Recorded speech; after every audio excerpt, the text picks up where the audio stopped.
No atropelamento de militares no subúrbio de Paris nesta quarta-feira, foi baleado e detido pelas forças de segurança.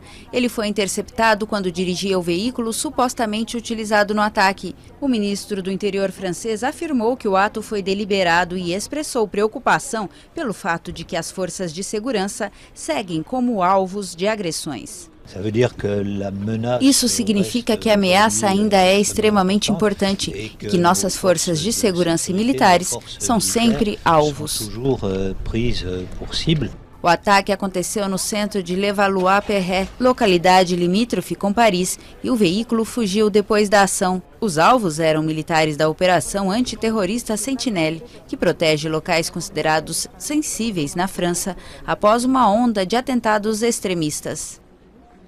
Uma carta do Vaticano gerou um mal-entendido em Curitiba. O texto foi enviado após o casal gay Tony Reis, de 53 anos, e o inglês David Harold, de 59, batizarem seus 3 filhos adotivos. Segundo Reis, a carta lhe foi enviada em resposta a uma mensagem mandada por ele em abril, na qual relatava o batismo ao Papa Francisco. Um assessor da Santa Sé cumprimentava o casal em nome do pontífice pelo batismo católico. A mensagem, que parecia ser uma aprovação da igreja, foi publicada na internet por um dos pais na segunda-feira. Mas, na terça-feira, o Vaticano esclareceu que a correspondência é uma resposta geral, parecida à que dá a milhares de fiéis que escrevem diariamente ao Papa Francisco. O pontífice disse, em 2016, que, segundo o catecismo, os homossexuais não devem ser discriminados, mas respeitados e acompanhados no plano pastoral. O casamento de Reis e David foi oficializado em 2011 e, no ano seguinte, os dois adotaram Alison, de 16 anos. Em 2014, a família aumentou com a adoção de Jéssica, de 14, e Felipe, de 11 anos. O casal está junto há 27 anos. Um dia depois da mega operação contra o roubo de carga no Rio, o motorista de caminhão foi feito refém por criminosos durante 3 horas. Ele transportava 20 toneladas de carne avaliadas em R$200 mil. Apesar da presença de tropas federais na cidade, caminhoneiros afirmam que vivem uma rotina de medo. Ferimentos de estilhaços pelo corpo e o trauma de ver a morte de perto. Eu pensava nos meus filhos só, que eu ia morrer sem ver de novo. Por quase 3 horas, este caminhoneiro ficou na mira de um revólver. Ele foi rendido por bandidos que quase levaram uma carga de 20 toneladas de carne. Um taxista viu a ação e chamou a polícia. Os PMs deram sinal para que os criminosos parassem, mas eles seguiram e aí começou a perseguição e o tiroteio. 4 assaltantes que davam cobertura à ação em um carro roubado fugiram, mas o bandido que estava dentro do caminhão não conseguiu escapar. Com os pneus furados e o tanque vazando combustível, o ladrão fez o motorista refém. Durante a negociação, ele exigiu a presença da mãe para se entregar. Aí eu fiquei sem chão. Na hora eu não tive nem mais o que pensar. Emerson Garcia Miranda, de 19 anos, não tinha antecedentes criminais.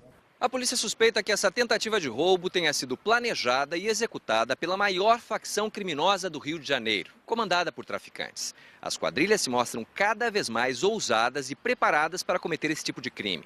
No caso desse domingo, os ladrões usavam até um bloqueador de sinal de GPS. O sequestro, que trouxe pânico aos motoristas, aconteceu um dia depois de uma mega operação que contou com 5 mil homens de tropas federais e estaduais contra o roubo de cargas no estado. 18 pessoas foram presas. A transportadora, que foi alvo da quadrilha, já foi assaltada 16 vezes nos últimos 30 dias no Rio. Uma violência crescente que se reflete no medo dos motoristas de ir para a cidade, mesmo com a presença de tropas. Olá, bom dia. Vamos aos destaques desta quarta, 9 de agosto. O presidente Michel Temer recebeu na noite de ontem a nova Procuradora-Geral da República, Raquel Dodge. Ela vai substituir Rodrigo Janot a partir de setembro. O encontro gerou ruídos porque não constava na agenda oficial do presidente. A reunião aconteceu no mesmo dia em que a defesa de Temer pediu o afastamento de Janot dos processos contra o PMDBista. Segundo o Palácio do Planalto, Temer e Raquel Dodge marcaram um encontro de última hora, por isso ele não estava na agenda oficial. Na reunião, ainda de acordo com o Planalto, foram discutidos os termos da posse de Dodge. Economia. A inflação oficial do país, medida pelo Índice de Preços ao Consumidor, o IPCA, ficou em 0,24% em julho. Segundo o IBGE, esse foi o menor resultado para o mês em 3 anos. O indicador no mês passado, em comparação com junho, foi puxado pelas contas de luz que ficaram mais caras. No cenário internacional, a polícia francesa prendeu um suspeito de atropelar militares no subúrbio de Paris. 6 pessoas ficaram feridas, sendo que 2 estão em estado grave. O incidente aconteceu por volta